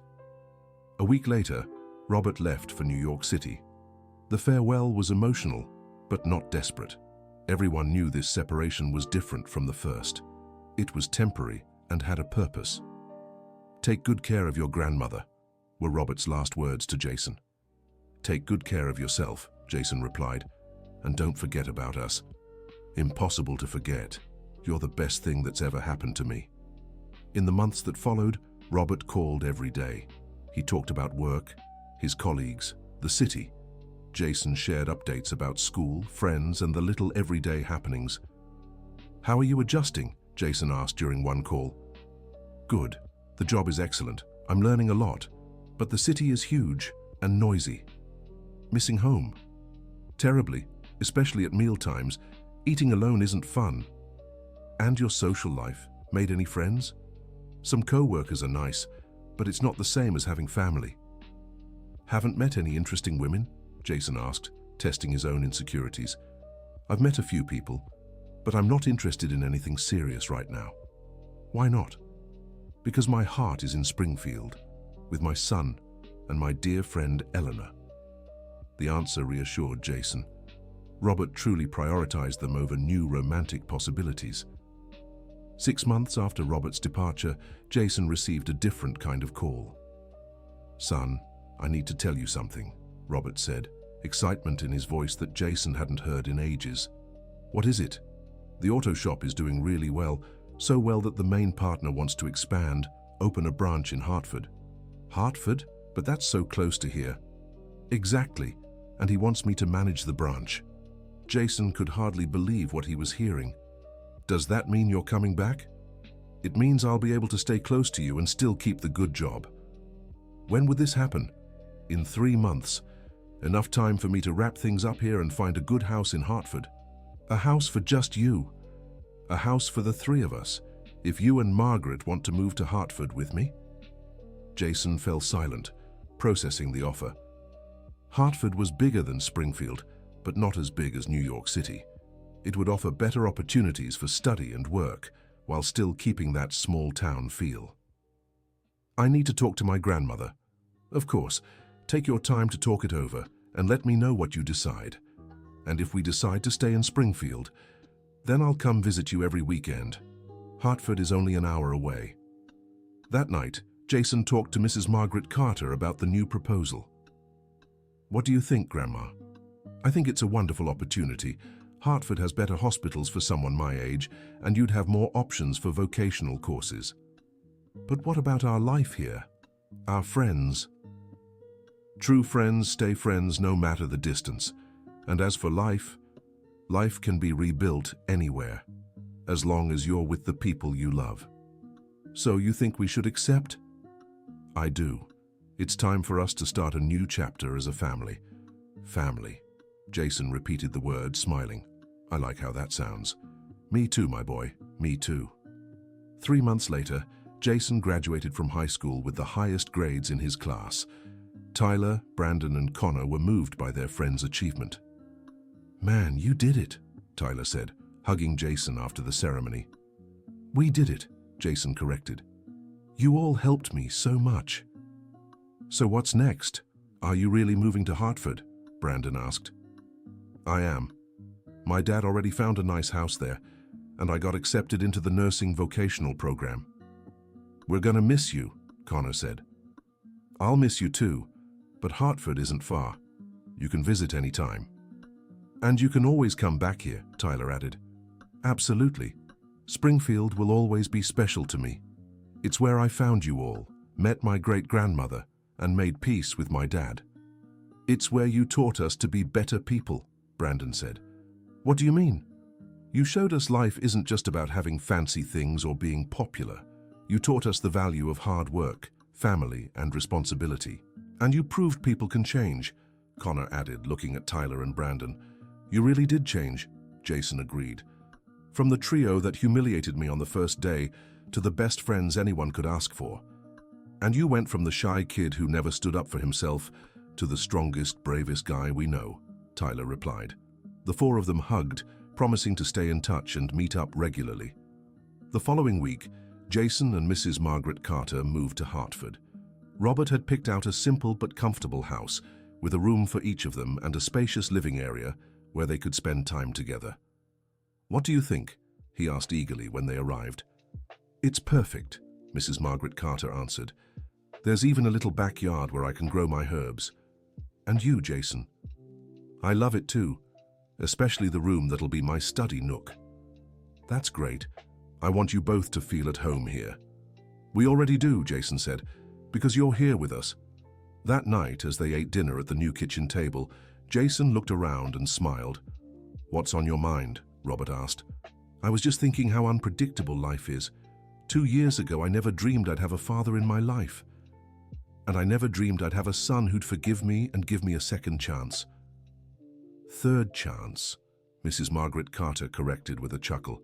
The second one you wasted long ago. The three of them laughed at the old woman's remark. It's true, Robert admitted.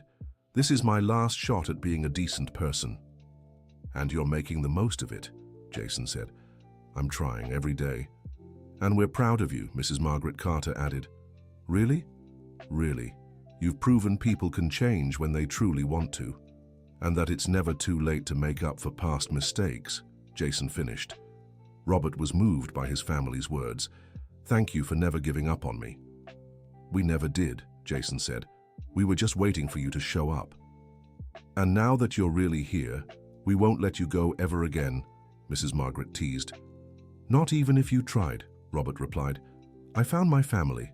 I won't lose them again. 6 months after moving to Hartford, Jason was adjusting well to his nursing program, and Robert had turned the auto shop branch into one of the city's most successful businesses. One afternoon, as Jason returned from class, he noticed unusual activity at home. Strange cars were parked outside, and unfamiliar voices came from the backyard.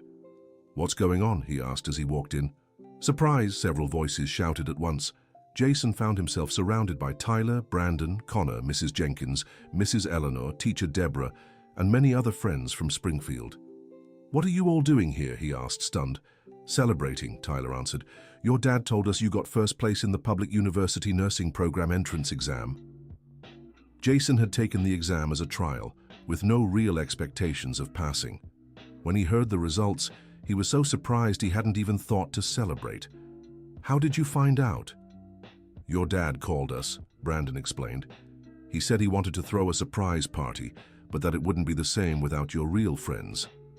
And here we are, Connor added.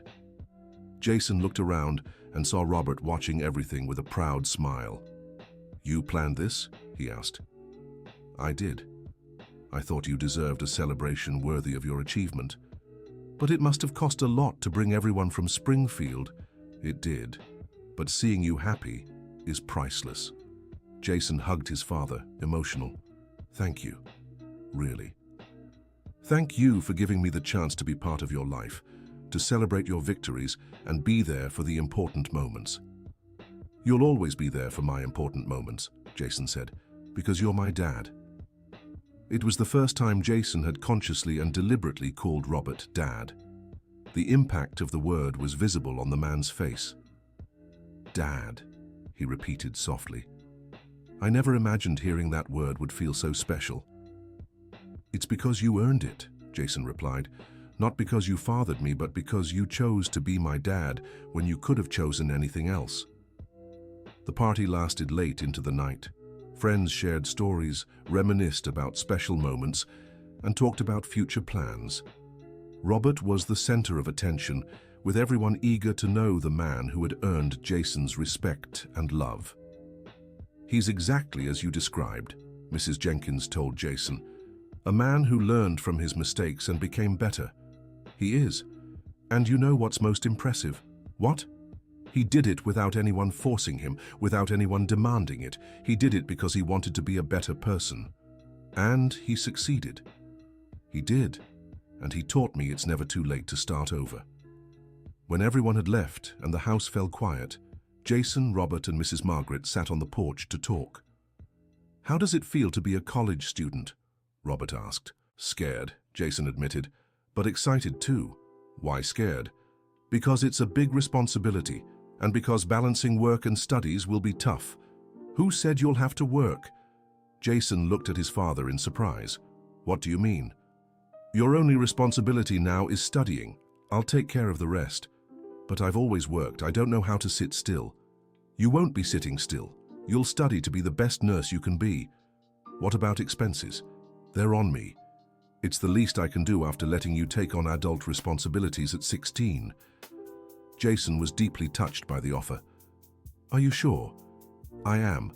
I want you to have the chance to be young, to focus on your studies, to make friends in college. What if I fail a class? Then we'll talk and figure out how to handle it, but I trust that won't happen. How can you be so sure? Because I know my son.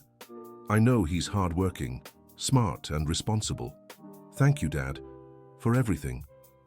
Thank you for giving me the chance to be a real father to you. Mrs. Margaret watched the conversation with a smile on her face. It's beautiful to see you two like this, she remarked. What do you mean, Grandma? Like a real father and son, supporting each other, respecting each other, loving each other. Did you always know this would happen? Robert asked. I always had hope. I knew deep down you two needed each other. We really did, Jason agreed. I needed a father, and he needed a family. And now you have both, she said, satisfied. 2 years later, Jason was in his final semester of nursing school. Robert had become the majority partner at the auto shop in Hartford and was planning to open a second location. Mrs. Margaret, now 77, was healthier and happier than ever. You know what I've been thinking, Jason said during a family dinner. What? Robert asked. I'm thinking about going to medical school after I graduate from nursing. Really? Robert was thrilled. But it'll take another 6 years. It will. That's why I'm asking if you're okay with putting up with me for that much longer. Son, Robert said seriously, I'll support you in anything you want to do, for as long as it takes. Even if it means less money coming in. Money comes and goes. The chance to have a doctor in the family is once in a lifetime. What about you, Grandma? Jason asked. Can you handle a few more years of a student grandson? Handle it? She laughed. I'll die of pride having a doctor for a grandson. Then it's settled. I'll take the medical school entrance exam.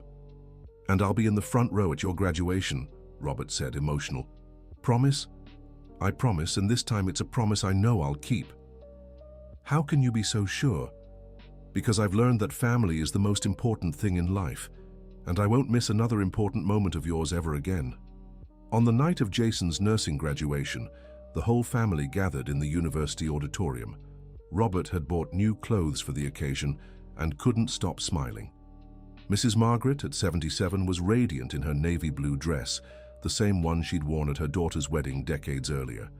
Tyler, Brandon, and Connor were also there, now young adults who had taken different paths but remained loyal friends.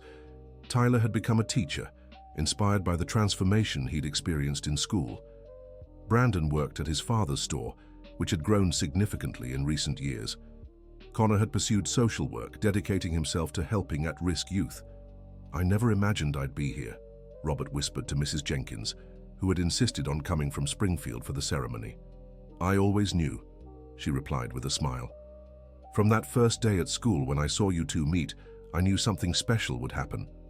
"How could you tell?" "Because I saw love in both of your eyes. Hurt, wounded love, but real love. And real love always finds a way to heal." When Jason was called to the stage to receive his diploma, the entire auditorium erupted in applause. But no one clapped louder than Robert, who stood up and proudly shouted, "That's my son, my son!" Jason searched for his father in the crowd and waved, tears in his eyes. It was surreal to be there, a nursing graduate, with a whole family cheering him on. At the graduation speech, Jason was chosen to speak on behalf of his class. He stepped onto the stage with his heart racing, looked at the audience, and began. "4 years ago, when I started this program, I thought I was here just to learn how to take care of sick people. But I discovered that nursing taught me so much more than that. It taught me about compassion, about forgiveness, about second chances." He paused, searching the crowd for his father's face. "I learned that caring isn't just about giving medicine or changing bandages. Caring is about being present. It's about not giving up on people even when they've given up on themselves. It's believing that everyone deserves a chance to start over." Robert was openly crying, not caring who saw. "And I didn't just learn this from books or internships. I learned it from my family, who showed me that love can heal wounds that seemed impossible to mend." The applause was long and heartfelt. When Jason stepped off the stage, he went straight into his father's arms. "I'm proud of you," Robert said, hugging his son tightly. "I'm proud of us," Jason replied, "of everything we've built together." "And now, what's next?" "Now I'll work as a nurse for a year, gain experience. Then I'll take the entrance exam for medical school. And I'll be here supporting you every step of the way. I know, because you've proven I can trust you." At the celebration after the graduation, held at the family's home in Hartford, all their friends and relatives gathered to celebrate. The house was decorated with photos of Jason's journey, from childhood with his mother and grandmother, to his first days at school in Springfield, to recent moments with Robert. "Look at that transformation," Tyler remarked, pointing to a photo of Jason on his first day of school, his shirt torn, next to a current one of him in a white coat at the hospital where he interned. "The transformation wasn't just his," Brandon observed. "It was all of ours." "That's true," Connor agreed. "Jason taught us how to be better people. And you taught me that true friends are the ones who stand by you, even when they mess up at first," Jason said, joining the conversation. "Speaking of messing up," Tyler laughed, "remember the day we tore your shirt?" "I remember," Jason replied without bitterness. "It was the best day of my life." "How so?" Brandon asked, surprised. "Because it led me to discover I had a family I never knew, and it helped you realize you could be better than you were." "And your father realized he had an incredible son waiting for him," Connor added. Robert approached the group. "Mind if I join?" "Of course," Jason said. "We were just talking about how that first day changed everyone's lives." "It really did," Robert agreed. "If you hadn't picked on Jason, he never would have met Mrs. Jenkins, and I never would have discovered I had a son." "So in the end, we did something good?" Tyler asked jokingly. "You did," Jason said seriously. "But not because of the teasing, because of how you changed afterward. What amazes me most about the three of you," Robert said, "is that you truly changed.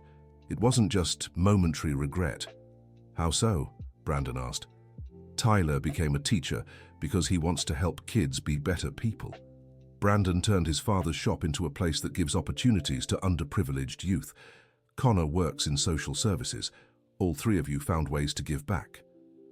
"It was Jason who inspired us," Connor said. "Seeing how he cared for his grandmother, how he worked and studied, how he never gave up on his dreams." You inspired me too, Jason interrupted. You showed me people can change when they really want to. And your father inspired everyone, Tyler added. He proved it's never too late to start over. Robert was moved by the comment. I don't know if I inspired anyone. I just tried to be the father I should have been from the start. And you succeeded, Jason said. Not only did you become my father, you became proof that we can always choose to be better people.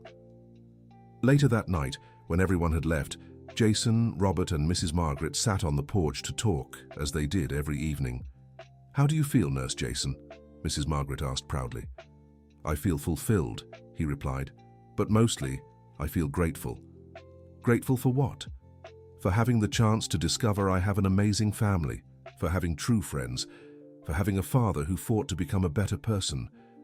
And I'm grateful for the chance to know my son, Robert said, and to witness his achievements. You know what's most beautiful about all this? Mrs. Margaret asked. What, Grandma? That each of you could have chosen resentment. Jason could have chosen to hate his father forever. Robert could have given up when Jason showed distrust. You could have stayed stuck in the past. But we chose forgiveness, Jason said. You chose hope, she corrected. And hope always builds bridges where it seemed impossible. And now, Robert asked, what do you hope for the future? I hope to keep building our family, Jason answered. To see you get married one day, maybe even have grandchildren to spoil. Grandkids? Robert laughed. You're thinking way ahead. Not so far. I'm 22. In a few years, I could be in a serious relationship. And I hope to be here to meet the girl who wins my son's heart. You will be. Because now we know family is forever. That night, while the house slept peacefully, Jason lay awake thinking about the journey he'd been on. From the fatherless boy who had arrived shyly in Springfield to the young nurse who now dreamed of becoming a doctor. He thought of Tyler, Brandon, and Connor, who had gone from bullies to kind, honorable men. He thought of his mother, who had passed without knowing he'd one day have a complete family. He thought of Mrs. Jenkins and Eleanor, the angels who had reunited them. But most of all, he thought of Robert, the man who had learned it's never too late to be a father, to take responsibility, to choose love over fear. At 6 in the morning, Jason got up and went to the kitchen to make coffee as he did every day. Robert appeared minutes later, still in his pajamas. Good morning, Doctor, he teased. I'm not a doctor yet, Jason laughed, but I will be. Yes, you will. And I'll be in the front row when you graduate from med school. Promise? I promise. And this time, I can say it with confidence, because I know I'll keep it. How can you be so sure? Because I've learned nothing in life is more important than being there for the people you love. Jason hugged his father, feeling whole in a way he'd never imagined possible. Thank you, he said. For what? For coming back, for fighting to be a better person, for showing me family isn't just who you're born with, it's who chooses to stay. Thank you for giving me the chance to be your father, for real this time. Mrs. Margaret walked into the kitchen then, drawn by the smell of coffee. What's this serious talk so early? She asked with a smile. Man talk, Robert joked. Well, then I can join in. I'm a grown-up too. The three laughed and sat at the table to have coffee together, as they had every morning for over 2 years. It was a simple ritual, but it represented everything they'd gained, a family bound by love, forgiveness, and the daily choice to stay together. Jason looked around the table and smiled. He had found much more than a father. He had found his complete family, and he knew that no matter what challenges the future brought, they would face them all together, because they had learned that true love isn't the kind that never breaks, but the kind that, even when broken, chooses to rebuild itself. And they had chosen to rebuild in the most beautiful way possible, as a family. The end. Now tell us what you thought of this story of overcoming and forgiveness. Do you believe people can truly change when they want to? Have you ever experienced a similar situation of family reconciliation? Share your thoughts in the comments. We love reading your personal experiences. And if this story touched your heart in any way, don't forget to leave a like and subscribe to the channel so you don't miss other moving stories that show the power of love and second chances.